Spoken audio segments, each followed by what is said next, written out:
बिस्मिल्लाहिर्रहमानिर्रहीम। सरकार बुल्ले शाह फरमाते है, ਉਹਦਾ दूसरा मिसरा मैं बोलूँगा।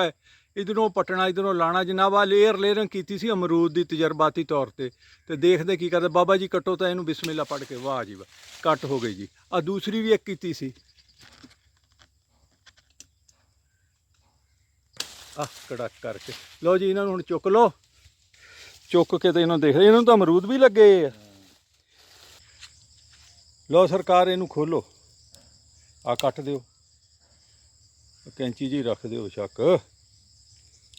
हाँ जी,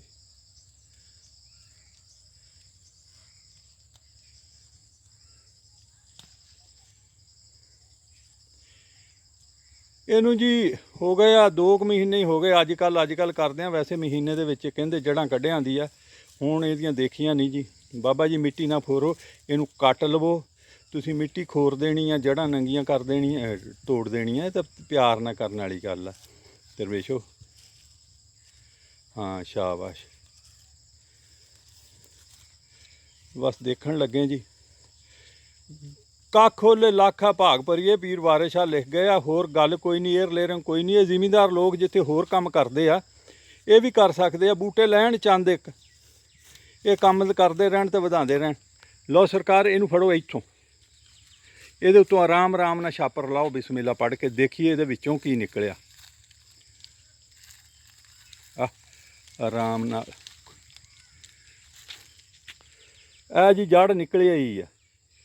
वो मिट्टी लै गई क्योंकि 2 महीने तो ज़्यादा हो गए। एयर लेयरिंग चल गई है असल जी गल है। बहुत शुक्रिया। इनू आराम नाल थले रख दो, दूजी चुको हुण। लो जी खोलो, नहीं खुलती तो कट लो। हाँ जी, कटर दे नाल कट ला यार। फाड़ इनू, ठहर जाओ तो गंढ तो मार। असी ये धागा करना ला दे, ला दे। असी तजर्बा ही किया है। बस दसन का मकसद ये सी कि कोई आराम ना यार मिट्टी अगे तू खोरती सी, भोर दी सी, खोरती कहना ये ना भोरी। आ मिट्टी हो गई खुश्क, अरसा हो गया ज़्यादा। चलो कोई गल नहीं, देखना तो यह भी चलती कि नहीं। लो सरकार एदियां भी जड़ा, और ठहर जी यार मैं तो, हाँ एदियां भी जड़ा निकले ही हैं। बस जी, पाकिस्तान जिंदाबाद जी। तुसी जनाब अमरूद की भी एयर लेयरिंग हो जाती है, सिट्रस की भी हो जाती है। हिम्मत की गल आ, होर कोई ये नहीं है। अच्छा होर दसा, ये तां है कि रेतली मिट्टी लाई सी खाले की, वो खालियां च भल घट सी ते रेत सी, ते इस वास्ते वो भुर गई है। छापर इस तरह घुट के लाना चाहिए कि मिट्टी गिली रहे। बहुत बहुत शुक्रिया जी। टमॉस पाओ, फलां टमकां, वो खाले की मिट्टी दे नाल छापर लैके बन दिता सी आम डोरी नाल, ते आ हुण खेत की मिट्टी है।